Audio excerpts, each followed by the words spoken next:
Buenos días, buenos días compañeros, nosotros somos el equipo 4 y nos toca exponer sobre la sociedad y la cultura en el Porfiriato. Nuestro equipo somos el equipo 4, nuestro equipo está conformado por Michelle Campos, Jimena Navarro, América Venegas y Carolina Jiménez, su servidora. Bueno, vamos a empezar. Bueno, yo les voy a explicar las clases sociales durante el Porfiriato. En el Porfiriato se llevaba a cabo la división de varias clases sociales. Esto dependía de la fortuna y su origen. Había 3 tipos de clases sociales: la clase alta, la clase media y la clase baja. La clase alta estaba integrada por los políticos, los capitalistas, criollos y los extranjeros. Vivían en un México modernizado, contaban con drenaje y podían conseguir cualquier producto extranjero. Otra característica es que la clase alta era chica y estaba compuesta principalmente por los científicos, que era un grupo muy cercano a Díaz. Tenían la posibilidad de viajar a Europa por largos plazos de tiempo y vivían en casas muy grandes que contaban con servicio. Estos contaban con la mayor parte de las tierras, en las cuales explotaban los recursos naturales e incluso a las personas para obtener sus riquezas. Sus paseos eran ir a bellas artes, peleas de gallos y corridas de toros. Vivían en grandes haciendas y con muchos lujos. En las fiestas usaban vestidos elegantes de colores claros y sombreros de bareo para ser recibidos en el jardín por los anfitriones de esta estructura transcurso de la tarde. Después seguía la burguesía nacional. Ese era otro tipo de clase social que antes no lo consideraban tanto, pero ahora como ha cambiado el tiempo ya lo consideran más, que está entre la clase alta y la clase media. Estaba compuesta por los latifundistas o hacendados, por los grandes comerciantes y por los accionistas en empresas mineras e industriales. Después seguía la clase media. Esta esfera social tiene una gran importancia tanto económica como política, pues ayudó a la transformación política que el país necesitaba a principios del siglo XX. Las características de la clase media es que este grupo social era muy pequeño debido a que la clase alta se negaba a compartir sus riquezas a pesar de que eran los que le quitaban lo que podían al pueblo. Esta clase fue muy importante.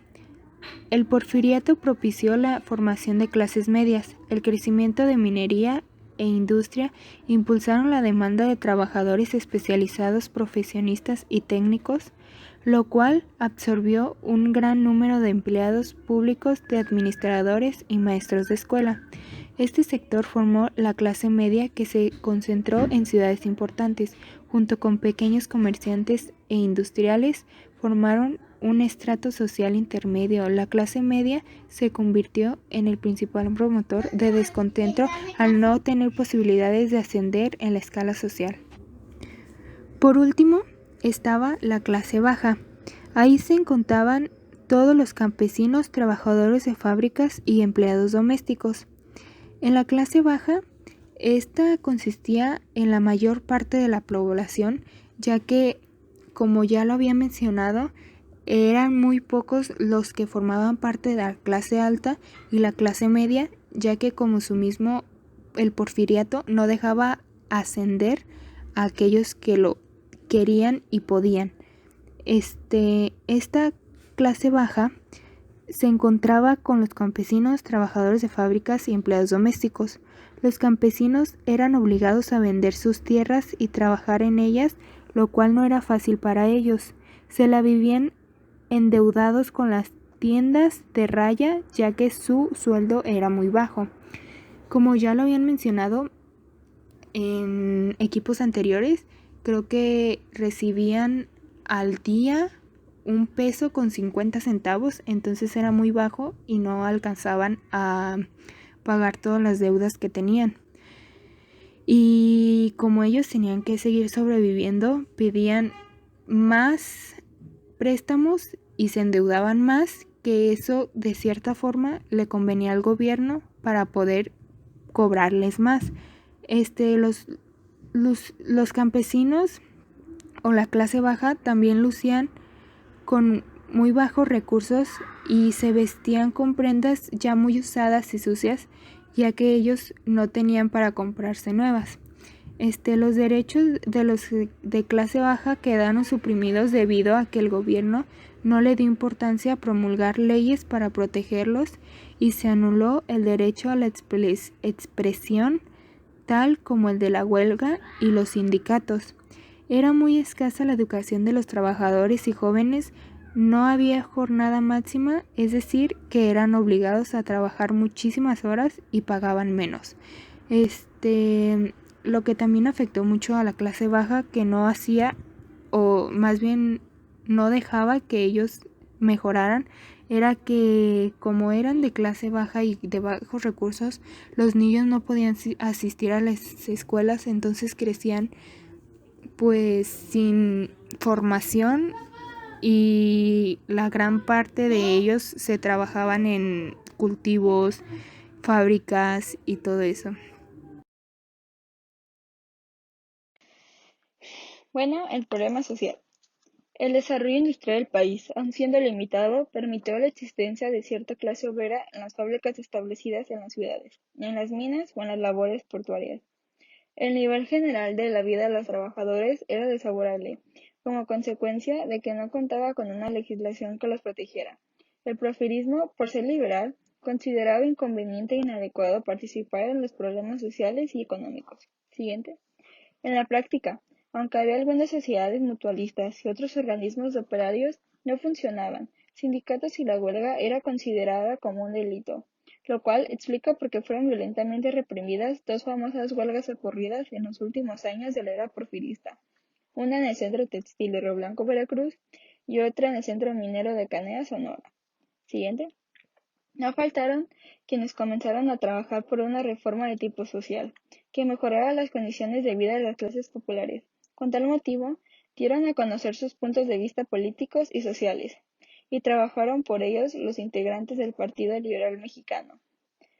El principal personaje de este grupo fue Ricardo Flores Magón, cuyo pensamiento fue deliberado insensiblemente hacia el anarquismo, que lo hizo furibundo enemigo de la religión, la propiedad y el Estado.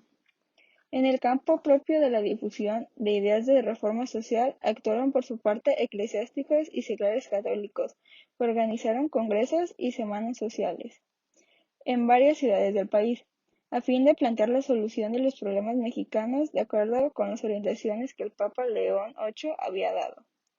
Las proposiciones que se adoptaron entonces, desgraciadamente, no fueron tomadas en cuenta por el porfirismo, a pesar de lo cual se hizo algo en la práctica y se establecieron por ello uniones y círculos obreros de inspiración católica.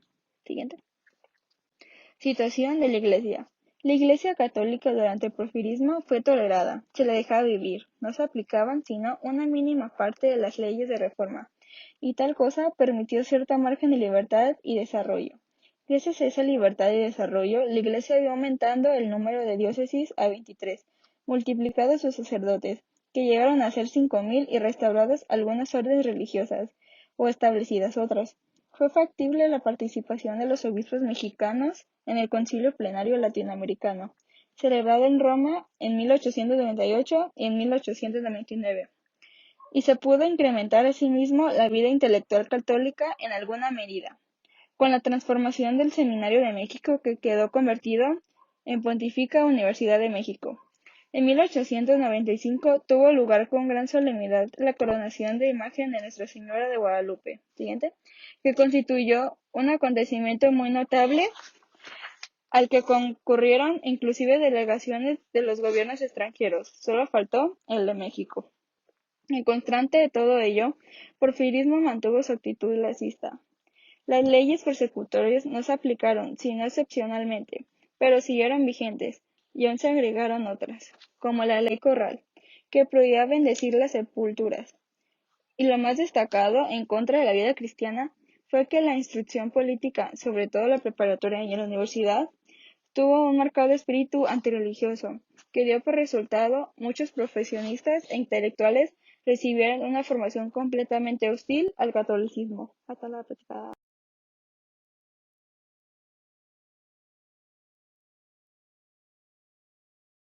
Bueno, pues ahora yo les voy a hablar acerca de la moda en el Porfiriato, tanto su impacto, su evolución, y les voy a hacer mención de algunas diferencias de la moda entre las distintas clases sociales que antes era muy notorio.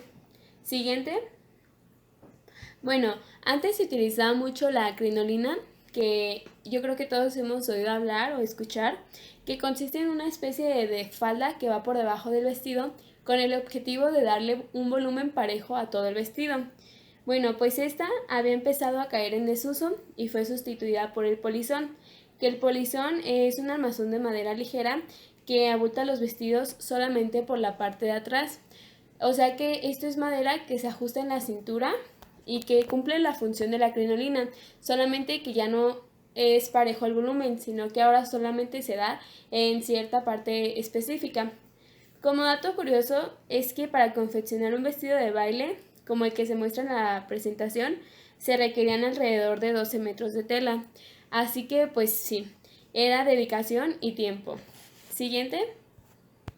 Hablando en general durante el Porfiriato, la moda de las clases acomodadas en nuestro país era de gusto afrancesado. De hecho, buena parte de la ropa que utilizaban se traía desde Europa, principalmente de París.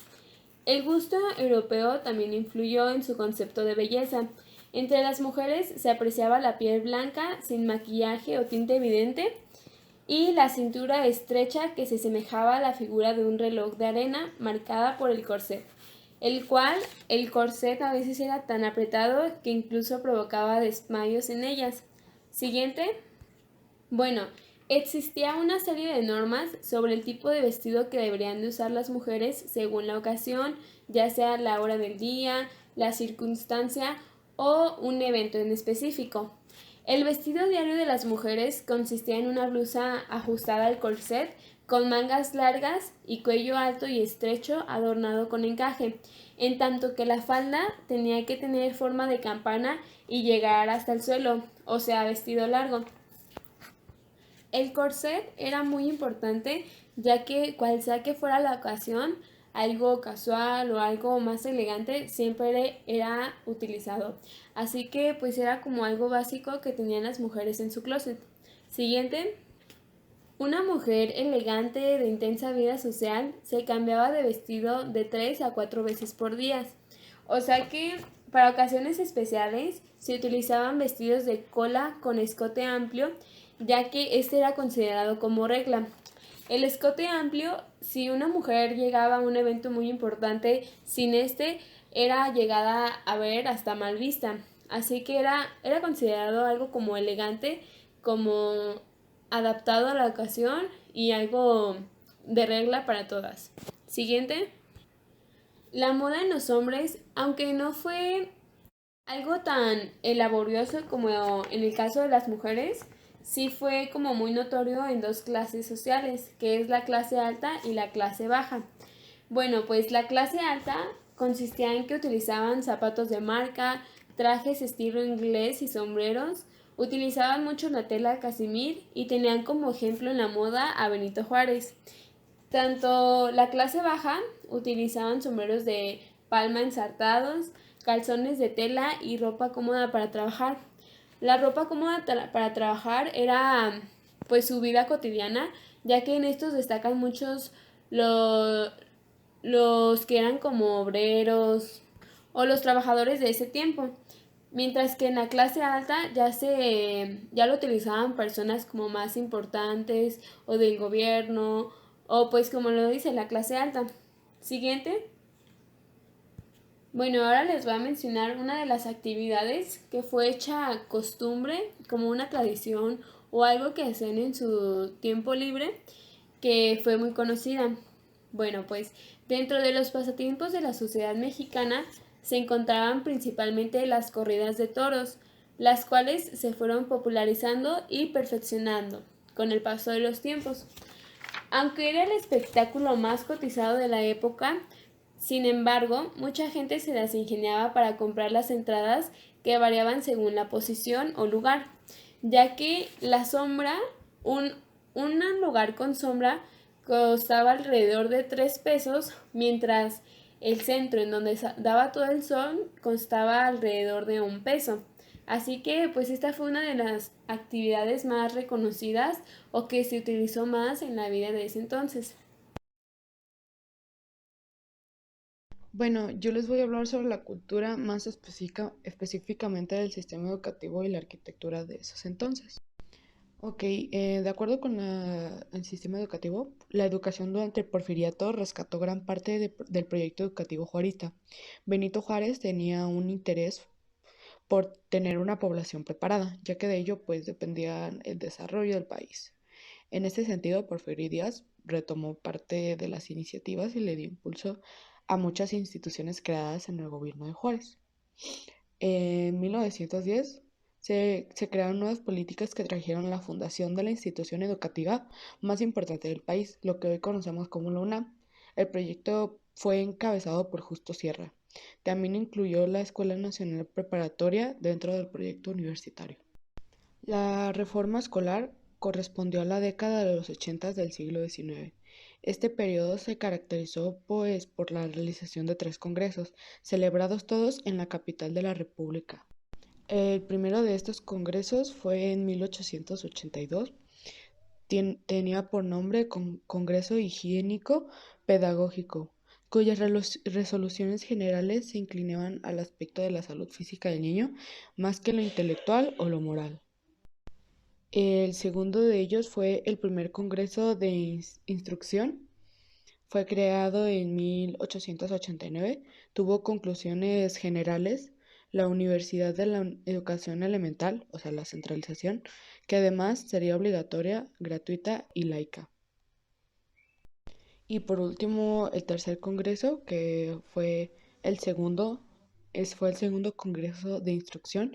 Este fue creado en 1890.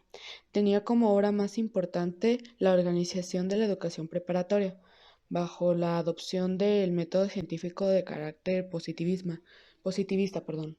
Esto va en relación con lo que nos presentaban el equipo 2. Sí, creo que es el equipo 2. Ok, estos congresos dieron la pauta para generar lo que se conoce como el origen de la pedagogía mexicana. Carlos Arturo Carrillo, o su nombre completo, Carlos Arturo Carrillo Gastaldi, fue una pieza muy importante para la educación del porfiriato. Este personaje fue un pedagogo mexicano del siglo XIX. Ok, pues en la concepción de educación de Carrillo descansa en la labor del maestro. El aprendizaje tiene un fin inmediato y evidente.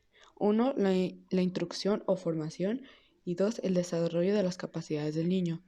Llámese manos, inteligencia o memoria. Desarrollo conocido como la educación. Objetivo grande y noble de toda escuela, así como el de la humanidad en su ascenso hacia el progreso. El maestro figuraba como el actor elemental en el progreso educativo.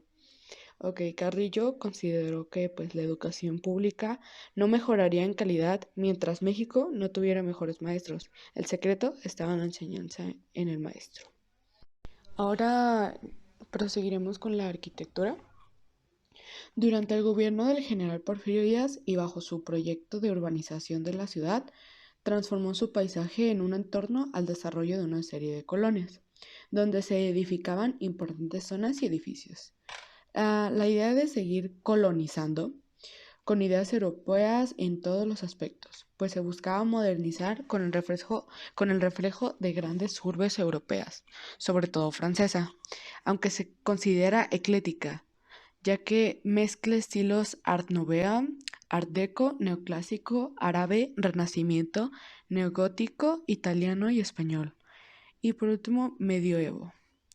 Fue la época de mayor transformación urbana y arquitectónica.